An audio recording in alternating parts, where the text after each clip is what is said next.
Hey, Stackers. I'm going to ask you for a quick favor. We are currently trying to find out more about our audience, make sure that we bring the right stuff to you, and also make sure that we're pairing with the right partners for the show.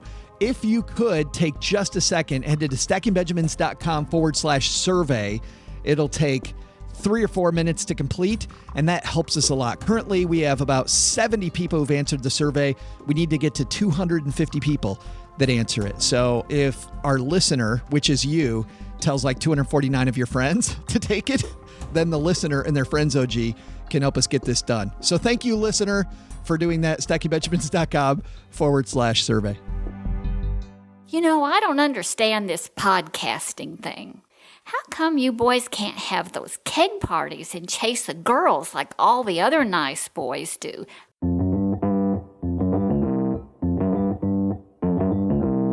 Live from Joe's mom's half-finished basement, it's the Stacking Benjamin Show.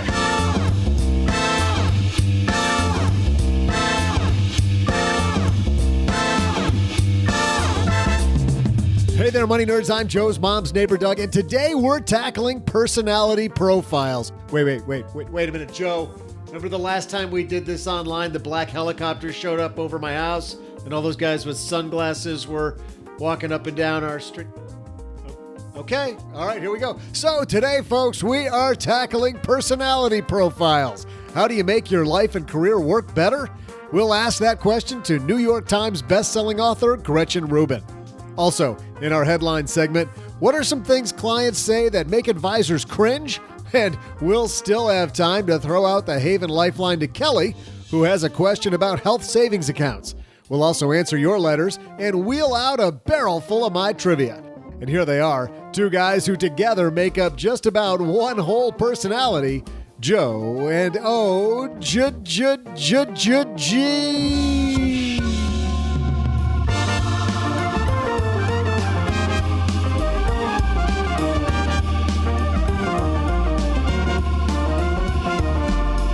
Yeah, and I've got about 3/4 of that personality on my shoulders. I was going to say, if you ask the psychologist, I have like 6 personalities. And 5 of them are always yelling at each other. What's that all about? Yeah, it's really conflicted up here. Welcome to Hump Day on the Stacking Benjamin Show, everybody. I am Joe Salsihai, Average Joe Money on Twitter. And across the rickety card table from me, with the mic held up with a bunch of books, it's the one and only other guy, or as we call him, OG. Yeah, I called with a client the other day, and he says, "Do you guys really record in the basement?" And I said, "Well, yeah." I love when people obviously when people ask where that. else would we do this? Yeah, well, I'm glad we didn't have this under your microphone today. Check this out: the 4 Tendencies, Gretchen Rubin. That's sharp looking. On the New York Times bestseller list, right as she goes on the show. Coincidence? I don't think so. I think she's been on 3 times. All 3 of those books, New York Times bestsellers, plus one more. I think that all has to do with us, OG. I mean, I'll pat us on the back. Well, it has to do with one of us. You know what else I'll pat us on the back for? Introducing people to Roofstock. You familiar with Roofstock, OG? Very interested in this. Absolutely, because 2 of the most frequent questions we get on our show are about, number 1, diversification, and number 2, passive income. How about an investment that combines the both of those together? Like a well-oiled machine, real estate can be the answer. Have you heard of Roofstock, the online marketplace that makes it easier than ever to buy, sell, and best of all, own tenant-occupied investment properties in top rental markets across the country? Whether it's your first time or you're a seasoned pro, all of Roofstock's certified properties are inspected in person, so you know they're in good condition and have reliable tenants in place. How about that? You buy a place, you know you already have a reliable tenant. No mess, no fuss, taken care of. And you can start earning monthly rental income right away. Roofstock even connects you with vetted local property managers so you can separate investing from operations. Best of all, Roofstock's certified properties are backed by a 30-day money-back guarantee. You won't find that anywhere else. Roofstock, property investing made simple. Visit stackingbenjamins.com/roofstock to learn more about rental home investing and browse exclusive listings today. That's stackingbenjamins.com/roofstock. And we're also sponsored by Magnify Money, because when you're shopping for anything for that real estate, you're going to use some financial products, OG. And why would you have second-rate financial products when it's so easy to go to stackingbenjamins.com/magnify money and just have the best in class?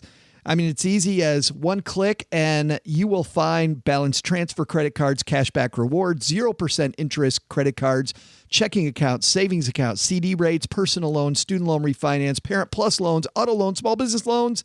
It's all there. StackingBenjamins.com/magnify money. They make it really easy to compare, ditch, switch, and save when it comes to your money. Excited about all of that. In fact, you know what's cool? When you're comparing, so you compare Magnify Money, getting back to Roofstock for a second. If you go to Roofstock and you look at these properties, what I like is it will tell you your rate of return that you're going to make on a property. But you can also then go into things like if there's, you can put in some assumptions. Like if I'm going to finance the property, how much does that lower my return? If I'm going to pay a property manager, what does that do? Like they give you the calculator right there already with the stuff that's in for each property. So you start off with a property and then you can play with the numbers and figure out. You can manipulate them to kind of run some worst case scenarios, best case scenarios, that sort of thing. Based on your own circumstances.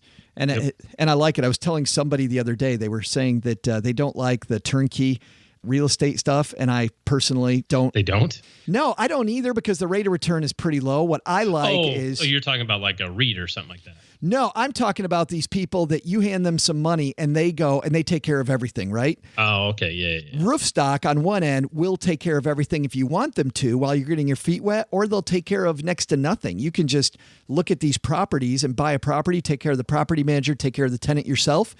They don't care. I mean, it's fantastic, as much or as little as you want, which is why we asked them to sponsor the show. Enough about our sponsors. They're awesome, but even more awesome is Gretchen Rubin.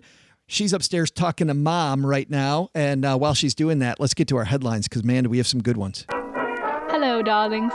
And now it's time for your favorite part of the show, our Stacking Benjamin's headlines.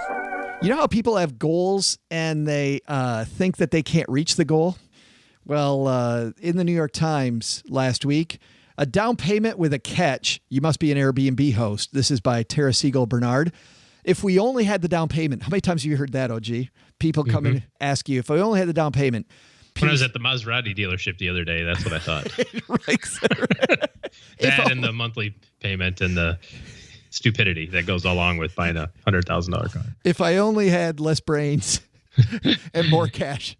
If I had less brains and more cash. There you go. That may be one of the most frequent complaints among aspiring home buyers, not more brains, less cash. It's, or the other way around. Yes. That's a t-shirt. Less brains, more cash. Stacking Benjamins. TM. We'll ask Brad, who makes our shirt. Yeah, I love it. All right. That's the thing. Yifan Zhang, a 29-year-old entrepreneur who often hears this lament that if people had the mortgage down payment among her friends, she's come up with a service that tries to help. When she bought a townhouse in Seattle with her husband last summer, she knew that the spare bedroom could generate extra income on Airbnb. Basically what happens, this is Loftium, a service in Seattle. It provides prospective home buyers with up to $50,000 for a down payment as long as they're willing to continuously list an extra bedroom on Airbnb for 1 to 3 years and share most of that income with Loftium over the time.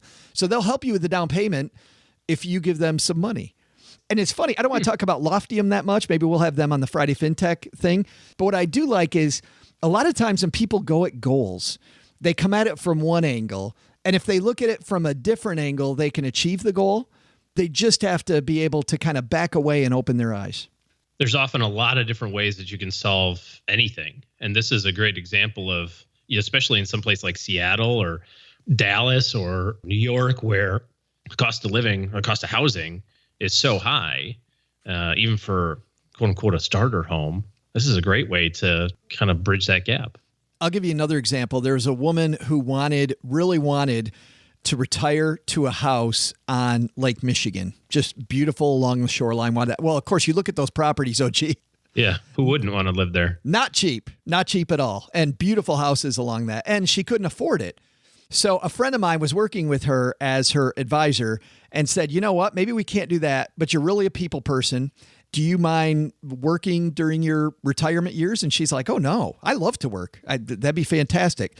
She bought a bed and breakfast on a hill across the street, where from the bed and breakfast, you get this beautiful view of Lake Michigan. You're not on Lake Michigan, but you're across the street. And because she has people coming into her house, which, by the way, she's a total extrovert and she loves, she owns a house along Lake Michigan, gets the rush of different people coming to visit all the time and the income she needs to make it work. Perfect. Yeah, took that Great example. took that goal. I love this. We'll link to this in the show notes at stackingbenjamins.com.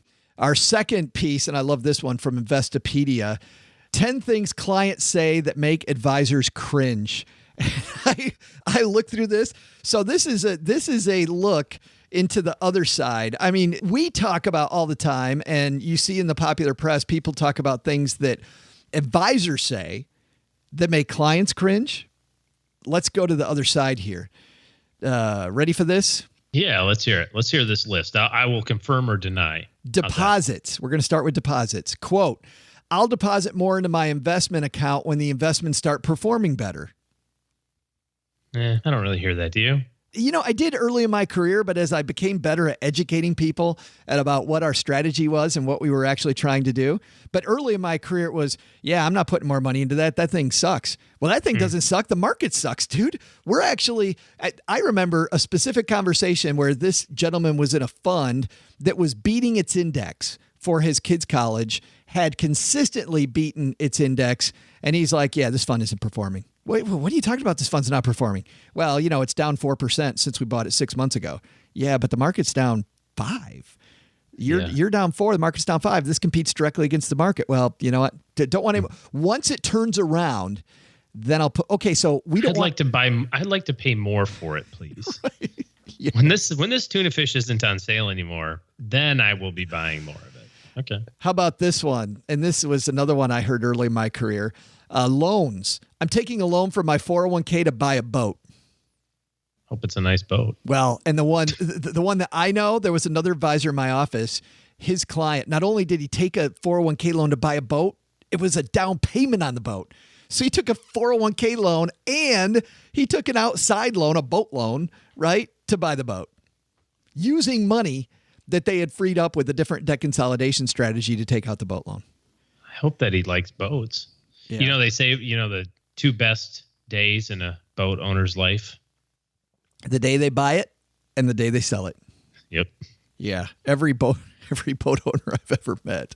I love boats, though. If it's your boat, I'm coming over and using it all the time. Yeah, totally cool with somebody else owning a boat. Absolutely. When I was growing up, we had a pretty kick-ass swimming pool, and I saw more relatives when we had a swimming pool than I've ever seen since or saw before. It was awesome.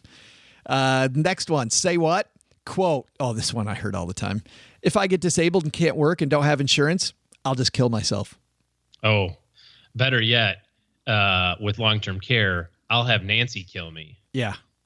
If I get Alzheimer's, I'll have my wife kill me. That doesn't work out the way that you think it does. This is kind of dated now, but Bill Moyer, the reporter, had a fantastic special on PBS, and they still replay it from time to time about long-term care and about the problems. And part of it was, he's interviewing different people, and there was a guy who was completely paralyzed, and he had said all along that euthanasia was his track, and he couldn't do it, and his spouse couldn't do it. And the tears. I mean, I was watching the thing, and it was getting dusty in the room. I had to fix my eyes because of all the dust in the room. But yeah, that time comes. Is that really your strategy? Yeah, that's adult child behavior right there. Next one. I want to buy a home because it's a good investment. I don't hear that as much anymore as I do. Maybe it's that I'm around people that are more educated in this area more often. But once again, when I first started my career, talking to a wide range of people, I often heard, my house is my retirement. Haven't heard that as much. People are thinking real estate is pretty good lately because it's kind of gone straight up in some really key major metro areas here of late. But as we saw in 2006 to 2010, it can also be a pretty gnarly holding if you're not living in it. Well, yeah. I mean, the big thing for me with real estate, it's a fine diversifier, and long-term, rental real estate's a great place to be. The house that you live in, though, is your strategy really this house where you had all these memories that it's mandatory that you move out or your strategy doesn't work? Yeah. I mean, how you love the place where you live. Next, I'm taking Social Security as soon as I can get it at age 62. A person has to live too long to make waiting to normal retirement worthwhile. That's not the one you hear. The one you hear more likely is, I don't want them government fools to be hanging on to my money anymore. Give it to me now. I want my money. You're like, yeah, it's okay. The math used to work in your favor to take it as early as possible. Doesn't work that way anymore. Yeah, when you died really young. Not anymore. Quote, I'll make my mom the beneficiary of my life insurance. I know she'll take care of my kids. Don't do that one. Please don't do that one. Mom doesn't want you to do that one. Well, it creates problems that don't need to exist, right? If only there was a better way to fix that, like maybe a will. If only something called a will existed. Well, I'm just saying, like, it's well and fine, and people, and I'm sure that mom's going to take care of your kids or your brother or something like that. But how do you get money to that person then? How do you get money to your kids from your brother or your mom? Mom's got to gift it to them, right? And if she gives them too much, then there's tax problems, and it's just. I love this one. The market looks safe now, so it's a good time to invest. Safety and market. Those two words are synonymous. If you want safety, put your money in stocks. And actually, you know what? That is true. If you're going to look 10 years. Probably is safe over a long period of time. Yeah. 10 years down the road, if you're looking there, it's fine. If you're looking day to day, are you kidding me? It's better to take your money down to the casino and just put it on red. 00, dude. That's where the big money's at. Go big or go home. I was thinking I should just take the money out of my 401k or IRA and pay off the mortgage. There you go.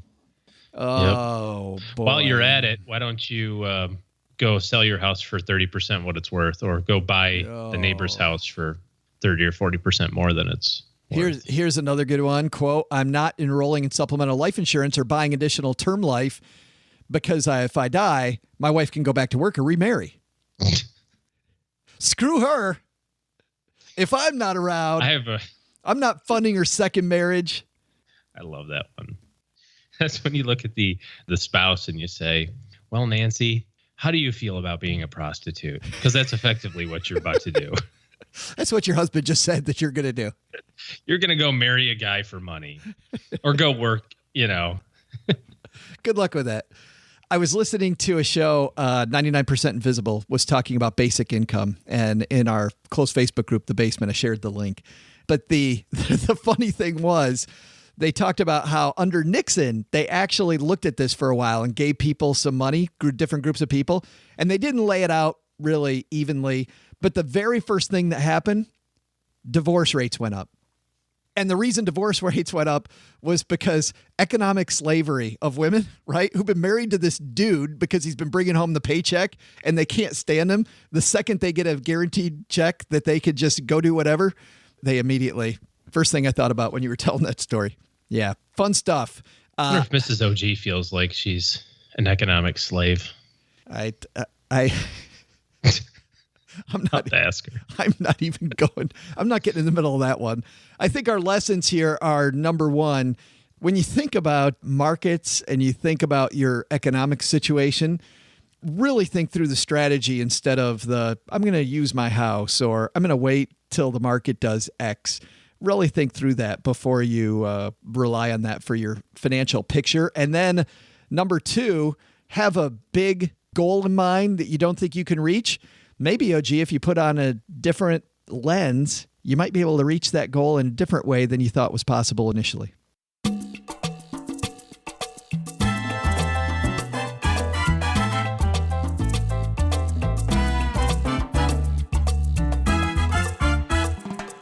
Well, not only, OG, is she the host of the wildly popular Happier with Gretchen Rubin podcast, but she's one of the most influential writers on human nature. We first talked to her about her book, The Happiness Project, and her books in total have sold nearly 3 million copies in more than 30 languages. She's been interviewed by Oprah, walked arm in arm with the Dalai Lama, whoever that is, and started her career as a law clerk for Supreme Court Justice Sandra Day O'Connor. But none of that really matters, does it? Because we're about to make her career today as she comes down to the basement for the third time. Let's welcome Gretchen Rubin back to the Stacking Benjamin Show.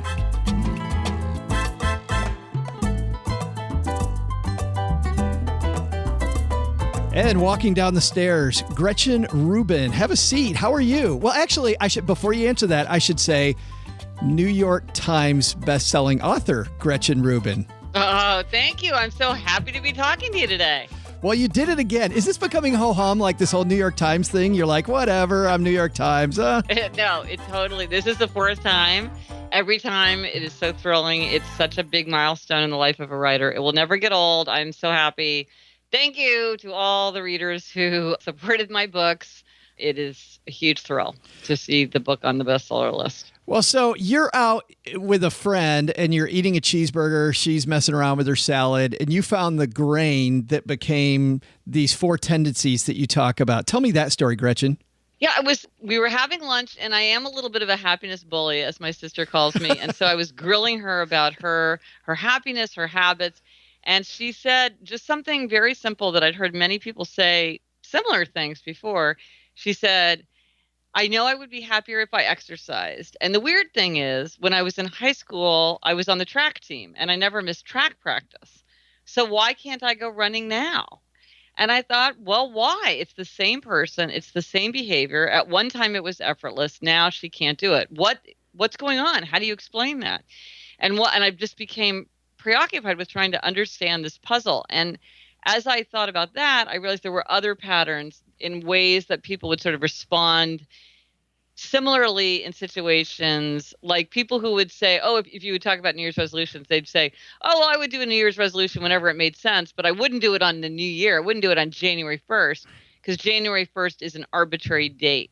I was like, that's funny. Like the arbitrariness of it never bothered me. And so I began to pick up on these patterns in how people behaved. But it took me a really long time to understand that the common thread was this idea of expectation. That's really at the heart of the 4 tendencies, is this idea of how do you respond to expectations. You said that the world is made up of 2 types of people, those that divide the world into 2 types of people and those who don't. And I literally laughed out loud right there when I read that. But why is this important to us to divide the world into these 4 tendencies? Well, sometimes people don't like labels. They don't like categories. They feel like if you define me, you can find me. But I feel like it's really helpful to have a vocabulary and kind of a shortcut way to talk about how people see the world differently. The thing about the 4 tendencies is once you see them, they're very blatant. It's not a subtle difference. Like it's a glaring difference among how people respond in situations. And once you know about the 4 tendencies, it's much easier to show compassion for yourself because it's like, oh, well, now I understand why something comes really easily to my sweetheart, but I'm struggling. Okay, now I understand that. There's nothing wrong with me. I just need things set up in a different way. Or you can set things up for somebody else where it's like, okay, now I understand why my child's not doing his homework, or I understand why my coworker is not able to follow through on time, or I understand why this person seems like they're just being obstructionist and stubborn. Now I understand that from their perspective, what they're doing makes good sense. So it's just a question of creating a situation where we can all thrive. Yeah, people wonder, I think, what this has to do with money, but I think it's important if you have a boss or a coworker or a family member, you're in a relationship, it's impossible to meet your goals if you're not communicating. Right, exactly. It's very hard not to assume that everybody sees the world the way we see it, and they just don't.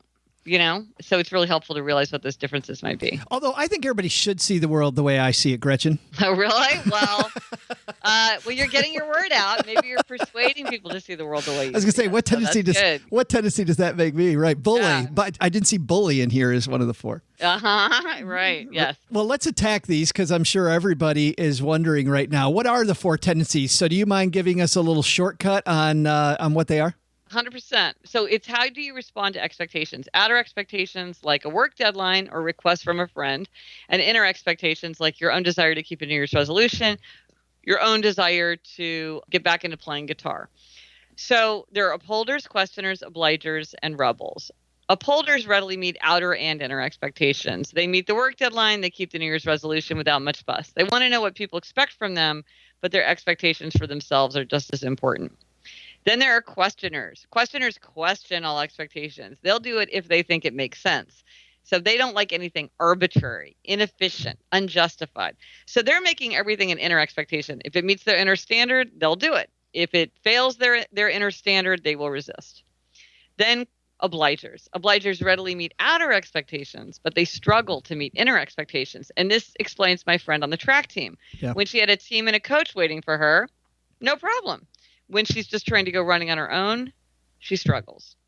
And then finally, rebels. Rebels resist all expectations, outer and inner alike. They want to do what they want to do in their own way, in their own time.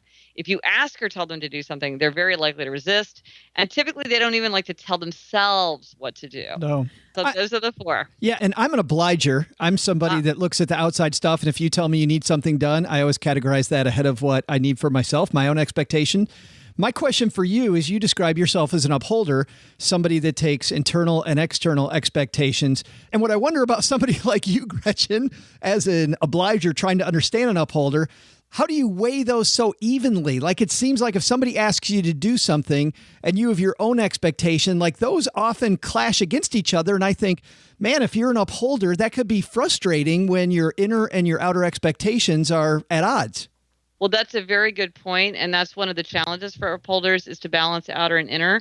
But actually, the fact is that often upholders will look cold sometimes and unfeeling maybe to obligers, because let's say the following situations arise. You and I are at work and you say, hey, the reports are due tomorrow. Can you proofread my report for me? And I would say, yeah, I'm sorry, my report's due too, so I have to work on my own report. Or we're having company this weekend and I'm like, oh, we're having all these guests. Let's make a lot of plans. And you're like, oh yeah, but I'm training for the marathon. So I do have to do that 12-mile run on Saturday. And I'm like, what? But, to an upholder, it's like, these are expectations that have to be met. So they can seem cold because those inner expectations are just as compelling, sometimes more compelling than outer expectations. And when it comes to the breakdown of all four of these, how does the population at large break down among these four tendencies? Well, you're in the biggest category. Of course I am. The obliger category is the rock of the world. You either are an obliger or you have many obligers in your life. That is the biggest tendency for both men and women. Then behind them is questioners. That's also a very big tendency. The smallest tendency is the rebel tendency. It is a very conspicuous tendency, but very few people are rebels. And in fact, it's the smallest tendency, but it's the longest chapter because I think it's the most different from the other three. You kind of really have to wrap your mind around the rebel tendency. And then, but my tendency, the upholder tendency, is only slightly larger. So upholders and rebels, these are kind of the extreme types. They're small. If you're like managing a large team or a classroom, or you're designing a program or a device, you want to think about the fact that probably most of the people who are going to be coming to you are going to be obligers and questioners. So in a workplace environment, then, and I want to start with the rebel, because if I've got a rebel and I'm trying to lead a team, right, and I understand that they're a rebel, how do I still integrate them successfully into my team? Well, there's two avenues that work well with rebels, because what you need to remember about rebels is they can do anything they want to do. They can do anything they choose to do. They tend to resist anything that's like repetitive and kind of feels locked in, like dull, repetitive tasks. Like for me, the idea of every day being exactly the same sounds thrilling. I would love that. Rebels don't like that. And rebels also want to project their authentic identity into their environment. They always want to be true to themselves. So you can tap into these. There's sort of two main avenues. One is to think about identity. What kind of person does this rebel want to be? Does this rebel want to be a considerate team member? Does this rebel want to be a respected leader? Does this rebel want to have a lot of influence and power within an organization? If you remind them of their identity like that, if you say, when you come late to the meeting, it makes everybody feel like you think your time is more important than our time.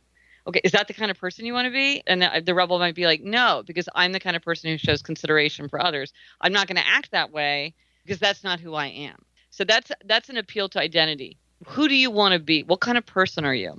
The other thing is to think about information, consequences, choice. You give the rebel the information they need. You tell them the consequences of their actions or their inactions, and then you let them choose. So you might say to a rebel, hey, you know what? We heard from this client, and they've got this very cool project. This is the budget. This is the deadline. If we got this job and we did really good work, it could mean more projects like this for all of us, which would mean more interesting work and more money. Does this feel like something you want to tackle? Oh. Information, consequences, choice. Do you want to do it or not? I'm not going to tell you that you have to do it. I'm just saying, like, this is the situation. Do you want to succeed or not? You cannot keep insisting to a rebel. You have to. This is the rule. You said you'd do it. Everybody's expecting you. These are not persuasive with rebels. This is who you want to be. This is what you choose to do. This is what you like to do. They often love to meet a challenge. Man, I don't know. I do not think you can get this work done by Friday, but I have seen you do amazing work in the past. We will see. Or, sometimes rebels have said putting things in the negative is more effective than putting them in the positive. Like, so I guess you guys are going to blow through that deadline, right? No, we're going to make the deadline. Not like, now, are you guys going to make that deadline? We're not going to, like, that, who cares what your deadline is? It'll take as long as it takes, so you always want to be thinking about triggering that spirit of resistance. This is very, very hard to wrap your mind around if you're not a rebel. It's like there's the thrill of the chase for them. Yeah, there can be. Now, one thing that's important to recognize about all the tendencies is this is one very narrow aspect of anybody's nature. Sure. So, like, you're an obliger, and we could line up 50 obligers. And depending on how intellectual they were, how curious they were, how considerate of other people's feelings they were, how ambitious they were, how extroverted or introverted they were, how adventurous they were, how neurotic they were, how controlling they were, all these things, they would be very different. But as to one thing, they would be the same, which is how do they respond to expectations. So you could have a highly idealistic, ambitious rebel who cares a lot about other people's feelings. And you could have a rebel who's not very ambitious, doesn't really care about other people's feeling, and like really isn't very interested in the world. And they would look very different from each other, except if you said to them, will you do this? Their answer would be, you're not the boss of me. Because they would be right in how they respond to expectations. That would be the same. So sometimes with the tendencies, people want to like create a whole picture. Like all rebels are creative, or all obligers are people pleasers, or all upholders are super driven. No, I've seen slacker upholders. I've seen curmudgeonly obligers. I've seen rebels who like basically get nothing done. Because that's not what the tendency tells you. The tendency only tells you how somebody's going to respond to an expectation. But that turns out to be quite significant. It's just a narrow slice, but it comes up often in everyday life. Sure. Well, you're a very creative upholder, because I would have never categorized people this way. But just like you said, and this is not, as you also said, this is not their entire being. But once I started reading the 4 tendencies, I thought to myself, Gretchen, I'm like, this is so right in front of me. It's like right in front of me, kind of like the aha you had when you finally saw it. Well, this is the thing that's funny to me. I'm like, really? Am I the first one to notice this? As far as I can tell, no one else has ever identified this aspect of the way people are different from each other. Because like you say, once you hear it, it's blatant. Yes. It's not a subtle thing that you like have to pick and analyze. It's like right in front of you. I mean, it's really, really obvious and very easy. And in fact, this is one of the things, this has been very exciting to me since the book is the ideas come out, is that like people like doctors and teachers and coaches and people like this are starting to use it as a tool, because it's very easy to apply. You don't have to have any kind of training to pick out the different tendencies from each other. It's very blatant. And then you just know how to communicate, set things up for them more easily, but it's very easy to use. It's not like you have to sit somebody down for like a 2-hour, analytical thing. It's like, oh my gosh, you can tell. I was talking to Melissa Hartwig, who's one of the founders of Whole30, and she said if somebody writes more than 2 sentences in an Instagram post, she can usually tell their tendencies. It's obvious. Well, and my question is, if you're an upholder, I noticed that the upholder circle and the rebel circle, they don't intersect at all. Is that person the antithesis of you? Do they rub you the wrong way? Well, I think you're pointing out something that's very true. They are opposites. And I think of all the tendencies, I have a chapter in the 4 tendencies where I talk about what patterns you might expect to see when the tendencies pair up. And I think the most challenging one is upholder rebel. Not to say that I have never met like an upholder rebel married couple or something like that, because they definitely exist. Because there are all these other factors in your personality and your history that make a difference. That does tend to be the most challenging, because like you say, they're the most extreme personalities and they're the most opposite personalities. And so like upholders tend to love things like schedules, calendars, to-do lists. They love execution. They are very good at following through on commitment. Whereas rebels, they value spontaneity. They want to do whatever they feel like whenever they feel like it. They don't want to commit to an expectation because they don't know how they're going to feel. They just have a very different way of seeing the world, and that can be hard to bridge. I know many rebels and work well with many rebels, but I definitely am always thinking about the fact that I need to speak the rebel language and not necessarily communicate with them in the shorthand that would be kind of the most instinctive to me as an upholder. Right. And that's what I like, is learning how to speak these other languages. And that's definitely what I got from the book mostly is being able, and it says it right. The book is called The Four Tendencies, the indispensable personality profiles that reveal how to make your life better. But the part I really like, and how to make other people's lives better too. And I like that. I make other people's lives better too. And I talk to them on their terms. Right. Because talking to them on your own terms may work if they see the world the way you do. But if they don't, then it's just they're not going to be able to take in your message and in your information as effectively. So I think one of the things, is to think about how can you communicate it in a lot of different ways so that you're pushing a lot of people's buttons, not just the people who have the same buttons as you. The book is available everywhere. I'd be remiss if I didn't ask you about that crazy little podcast of yours. How's that going? It's great. It's Happier with Gretchen Rubin. I do it with my sister, my co-host, who's an obliger. Elizabeth is an obliger.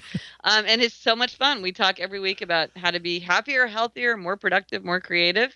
And we are having so much fun doing it. And we'll link to that also in our show notes at stackingbenjamins.com. Gretchen, have fun with the rest of the tour for the book. Thanks for hanging out with us for a few minutes.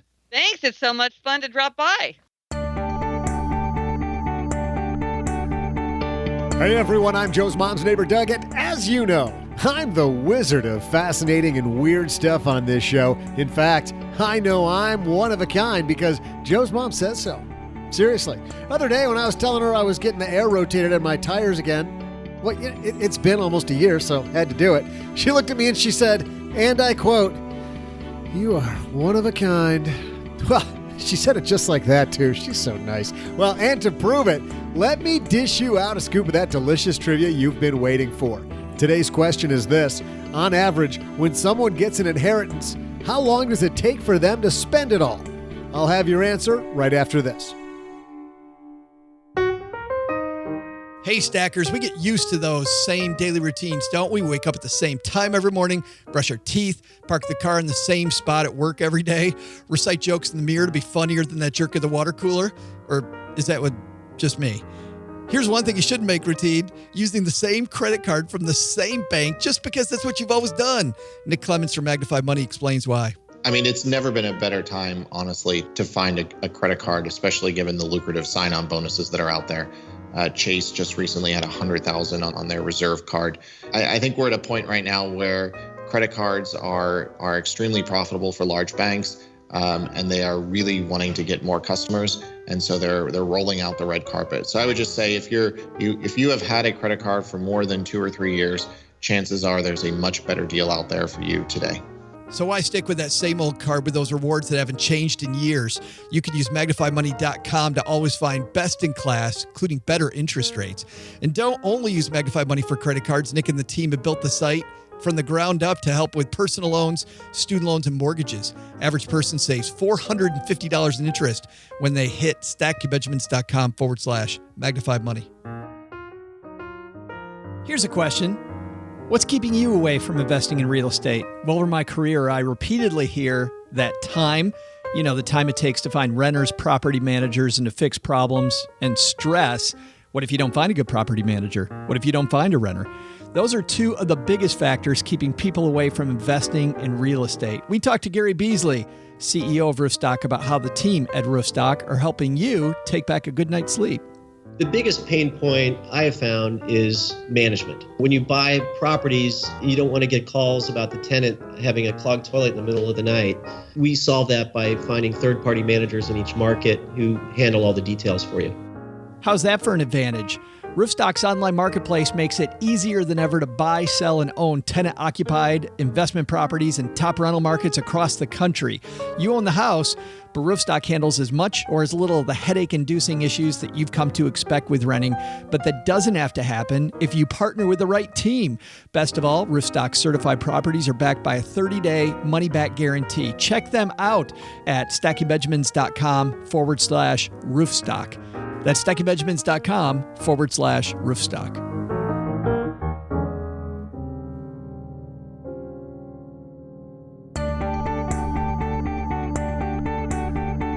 Hey everyone, I'm Joe's mom's neighbor Doug, back with your amazing and maybe a little disheartening trivia answer. Here was your trivia question again. On average, when someone receives an inheritance, how long does it take for them to spend it all?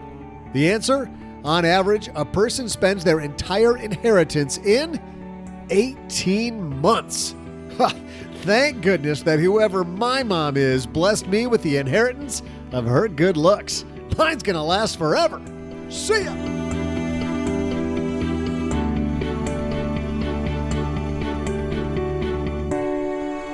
Big thanks to Gretchen Rubin for coming down to the basement. Oh, gee, I like this idea with your career, and I think it makes you a lot more money if you and it doesn't just make you a lot more money, it makes your life better, but certainly better communication helps you earn a higher income. And if you talk to people on their terms versus your terms, I think you're going to get more done. At the end of the day, you got to take a little bit of ownership for what you want to do, but having good partners and being kind of open with what you're trying to accomplish doesn't hurt. Yeah. Let's throw out the Haven Lifeline and tackle some of life's, or rather life insurance's, most important questions. Our friends over at Haven Life Insurance Agency, they're disrupting the life insurance industry by focusing on those two things that you value most.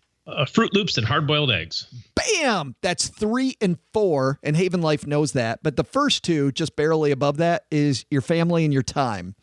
That's why they were the first life insurance startup that's also wholly owned by industry giant Mass Mutual to create a high-quality, affordable term life insurance policy you can purchase entirely online.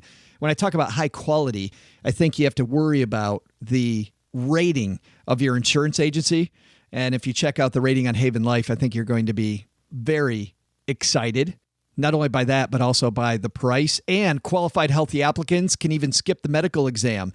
Head to stackingbenjamins.com/Haven Life now to get a free quote and to learn about life insurance the modern way. Man, if you're healthy and you're looking for life insurance, being able to quicker way. Being able to skip that medical exam, you're going to make a bunch of money on your side hustle or your main job on all that time that you save, and the freedom from worry if you're accepted much, much quicker.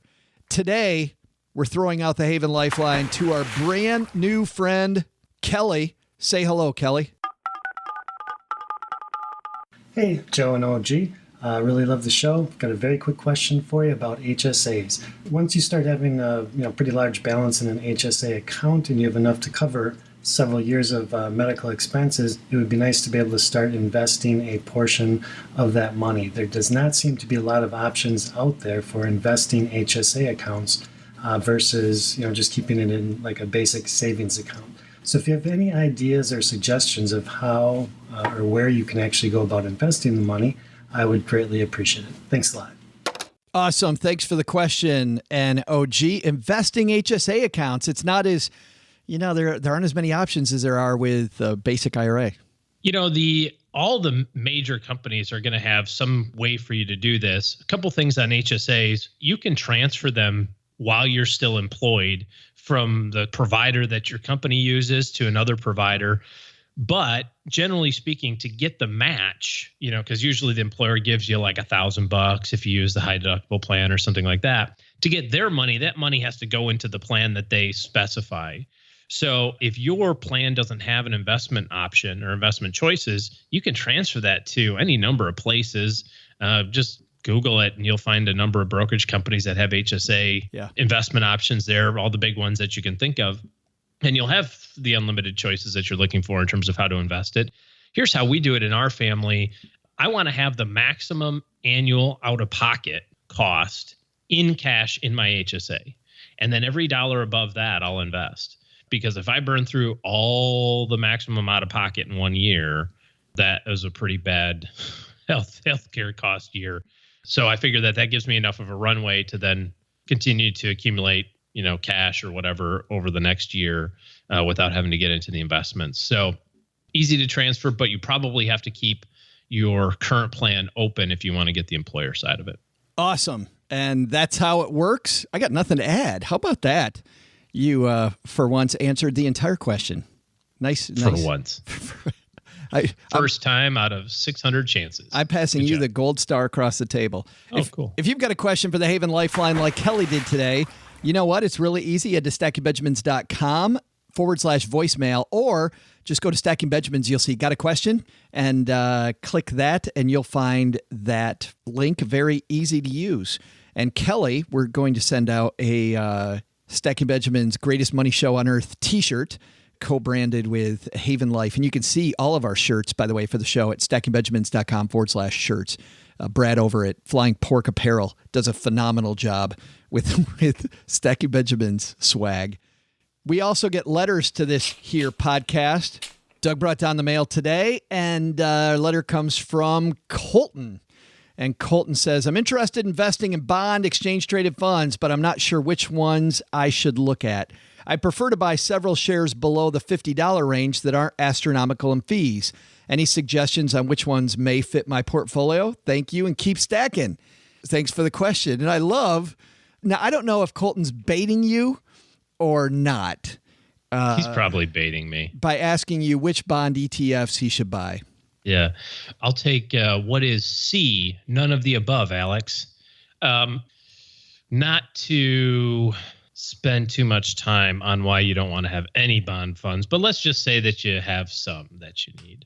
Obviously, you've decided to take a leap into the dark side. I can't control that. You know, you're Anakin Skywalker and the Force is strong. But listen, here's the big thing with fixed income. There's really two things that matter. Credit risk, which is how likely is your loan to get repaid, because that's effectively what you're doing, right? You're effectively loaning money to a company or a government. And then how long do you have to wait to get it repaid? That's what we call duration. And so right now, the way the yield curve works is that it doesn't make any sense to have long, crappy bonds. And what I mean by that is bonds that have a long payback period, a long duration, and with companies that are at risk. So you want to focus on shorter term, like 1 to 5 years in terms of duration. That's what you want to look for. And you want to find higher quality companies to lend money to. And this just might be the governments, different governments throughout the country, or throughout the world, as well as some tolerably decent companies. So you want to do high credit, low duration. That's kind of what you want to look for right now. Yeah. Did I get another gold star? You seem to be. Well, I like that. I think if you have some data. Okay. Well, I think if you have a long-term goal, Colton, and you're going to look at bonds at all, I would go closer to bonds that perform more closely to stocks. So I'd actually go really, really, really long range, because the short-term fluctuation isn't going to matter over the long term. So I would look at high-yield bonds, which people call junk bonds sometimes. And people go, whoa, junk bonds, ton of risk. Junk bonds actually have less risk on the risk-reward pyramid over a long period of time than most large company stock funds. So I'm not that worried about that in a junk bond ETF. I'm also thinking like one that invests in preferreds or super, super long-range bonds. Because over a long period of time, OG, this current situation where you're looking at big losses isn't that dire over the long term. And he wants to get as close to stock returns as possible, I think. So basically the exact opposite of what I said. Exactly the exact opposite, which is why I like. But well, you're protecting against what's clearly going to happen over the short run, right? You're protecting against that. I'm saying if you ignore that, if your goal's long range, use long-term bonds. Use an aggressive long-term bond strategy. If it's short range, then use, high quality, exactly what you said. If your goal's long-term though, wouldn't you just go with stocks? Yes, but he said he's going with bonds. He's got his heart set on bonds. So I'm giving him the bonds that work. You're giving him the medicine he asked for. Exactly. Not the medicine that'll work. Even though I full well agree with you, it may not be the right medicine, Colton. Might not be the right medicine. But if you're going to take that medicine, look high yield. Take the pink flavored. Preferreds. Yeah, take the blue pill. See how far this rabbit hole goes. It seems like I take the blue pill every time I come down here. Get on the podcast. What are we doing? Thanks for the letter, Colton. If you've got a letter for the show, of course, the Haven Lifeline's the number one place to go. But you can also ask us in writing, and that is joe@stackingbenjamins.com, or you can just go to the top of the page and ask a question of the show. Also, if you've got really in-depth questions where you need an advisor in your corner, here's what you do. Head to stackingbenjamins.com/OG, because he's taking clients, and definitely not show questions there. Don't send your show questions there. send your questions about what it takes to get OG in your corner. That'll link to his schedule, and bada boom, bada bing, you're talking to OG one-on-one at that point. Thank you to everybody who's told a friend about the show. It's really exciting, especially after some of the awards we've won, to hear some of the testimonials from people. It's always a thrill, and thank you very much for referring people to the show. We really appreciate it. Coming up on Friday, we have another fantastic roundtable for you. I'm going to leave that one a mystery, OG. I'm not going to tell people, but we've got some fun we're talking about. Greg McFarland, I think, is probably going to be on his game on Friday, but we'll leave that for Friday. We'll see you back here on Monday, OG. Everybody else, see you on Friday. Go stack some Benjamins. All right, Doug, take it from here, man. Sure thing, Joe. I'll tell everybody what we learned today. Why don't you just get back to searching for your personality between the sofa cushions?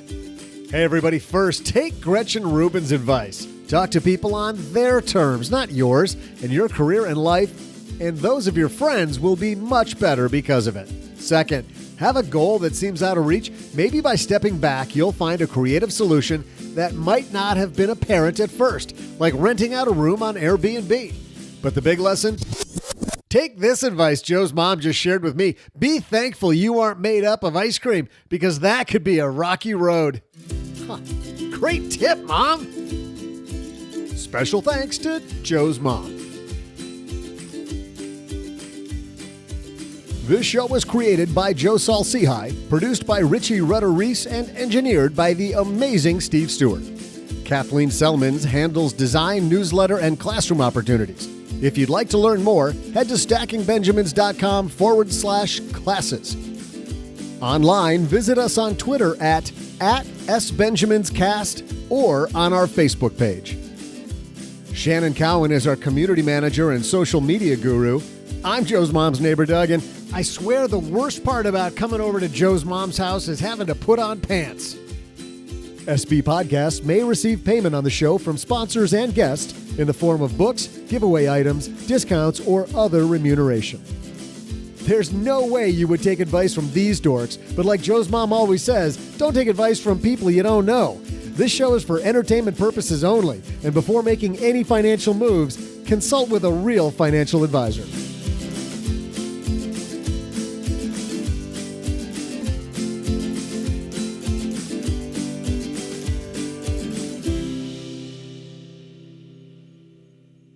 Tall and tan and young and lovely. When Joe walks down the basement, he passes OG and he says, "Hey, Joe, why you gotta prance around like that?"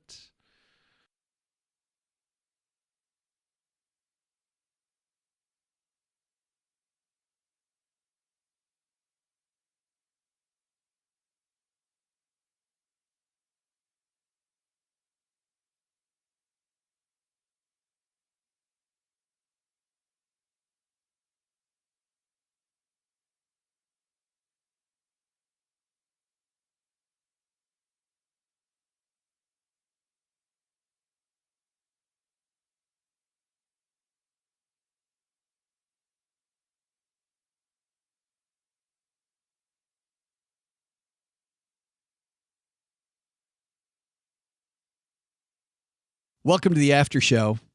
This is for those of you new and you just discovered us. Congratulations. But this is the part of the show that doesn't exist. And everyone who's here, who's been here before, will tell you that what happens in the after show stays in the after show. We do not talk about this. And sometimes we talk about funny stuff that we found in the news. Sometimes we talk about stories from our family. Sometimes we review movies, video games, board games. Getting ready to play a couple cool board games tonight with some friends. I was going to sell this game called Bus. And it's a game I've had for a while. I like it, but for a bajillion reasons, it just never gets to the table. We never, ever play it. And I'm cleaning house. And I said, some of these games that I don't play, let's make some money. Let's clear some shelf space. Let's clear, my coach always talks to me about less stuff, right? And not less clutter. So selling a bunch of games, but I was going to sell Bus. And then I went to price it after a friend of mine told me that he'd be interested in buying it. I'm like, oh yeah, I'll give you a friends and family discount. Go see it. Bus has been out of print for a long time, apparently. I didn't know that. and it's currently selling for almost $200 for a game that cost me $50. So I guess no friend and family discount. I'm like, guess what? I'm sorry, man. I did not realize that this is worth what it's worth. And also today, before I sell it, my friends want to play it. So, and maybe I'll keep it now because it seems to be worth a lot. The problem with board games is that when board games get that expensive, you know what happens? People realize that's a hot commodity, and a publisher brings out a new version, which totally sinks the old one. Because the second that it's really hot and you can't get it, that scarcity goes away with the new edition. And you watch that. And I've seen people do that where it just evaporates the want for that old edition. Got to strike when the iron's hot then. Yeah. I guess. It reminds me of my cousin, not a wine drinker. You're a wine drinker. A little bit I am. And there's a wine company called Quintessa. Mucho dinero, right? To get a case of this wine. And his wife had been getting from her boss a case of Quintessa every year. It's just been piling up in his basement. And he made some comment one day about wine, and I don't know what to do with all this wine. I said, well, what do you got? And he says, I don't know. I got like 4 or 5 cases of Quintessa down there. I'm like, do you want to sell them? And he's like, why do people keep on asking me if I want to sell this wine? I'm like, I'd like a right of first refusal on that if possible. I mean, no reason. He's like, well, is it worth a lot of money? I said, well, it's sitting in your basement. I guess not, So he cracks a bottle of it one year for Christmas and goes, this is pretty good freaking wine. Yeah, dude, it's like $200 a bottle at the restaurant. Of course it's good wine. He's like, you wanted to buy all this stuff for me for like $1,000, you cheap son of a gun. I said, well, hey. I found a good deal. It's like the guy that finds the rusty Porsche in the barn, and says to the old lady, I'd take this thing off your hands for $500 and it's really worth $40,000, Yeah. That's what your buddy was doing to you on that game. Exactly. He already eBayed that thing. He already had the listing on eBay ready to go. He's going to get it from you for $25 and throw that thing on eBay for $175. Buy it now. Maybe. Yeah, thank goodness I looked it up ahead of time. I've sold some games like that in the past where that's been the case. I didn't actually want to talk about this. I had something totally different to talk about, which was, well, this is a Yahoo Finance story I thought was hilarious. Woman's explicitly detailed grocery list leaves little room for error for husband. She has this grocery list, and we don't link to anything in the after show, so you have to just go find it. But she talks about tomatoes, some yellow, some red, no holes or cracks, the exact weight she wants. And onion, she shows the different size onions, small size, round shape, exactly what they want, draws a picture of it. Potato, medium size, shows a small one, a medium one, a big one, points an arrow to the medium one. Like this is exactly the shopping list that I need. That seems a little controlling. Did you hear about that Ray Romano bit about how he got out of ever going to the store again for his wife? No, but it probably sounds a lot like how I do home improvement projects. So that means I never have to do those again. His spouse sent him to the store to get feminine hygiene products for her. Oh, okay. Which, by the way, when I was younger was a little horrifying. I had to do that. I'm like, oh, really? And now I don't care. I'm like, yeah, all right, deal. Who cares? Not a big thing. But back then, I felt like Ray Romano. He's like, oh. So he comes back, and he brings back a hammer. And she's like, I told you to bring back tampons, and you brought me a hammer? He's like, oh, I'm sorry. And then he says, and she never sent me again. Yeah. Mrs. OG wanted me to shorten the stools in the kitchen because we have these stools that kind of sit up to the countertop, but they're too tall. So I said, I think we just buy new stools, but I can give it a whirl. So I get out my circular saw, measure once, cut twice. That's how OG rolls. Measure once, cut twice. Oh, I knew I messed that up somewhere. I bring it in, and the gap is like a full inch on one leg different. It's like, dun, dun, dun, dun. She's like, perfect. This isn't even close. She's like, I can't sand this to stain it the way that I want. I'm like, weird. Anyway, so I guess off to the store we go to get new chairs. I guess either that or there might be a handyman that can make these small stools. Like I can try to hammer them back together and recut them, I guess, sweetheart. I got the legs still out in the driveway. Do you think glue's okay? Do we use the hot glue gun to get these back together?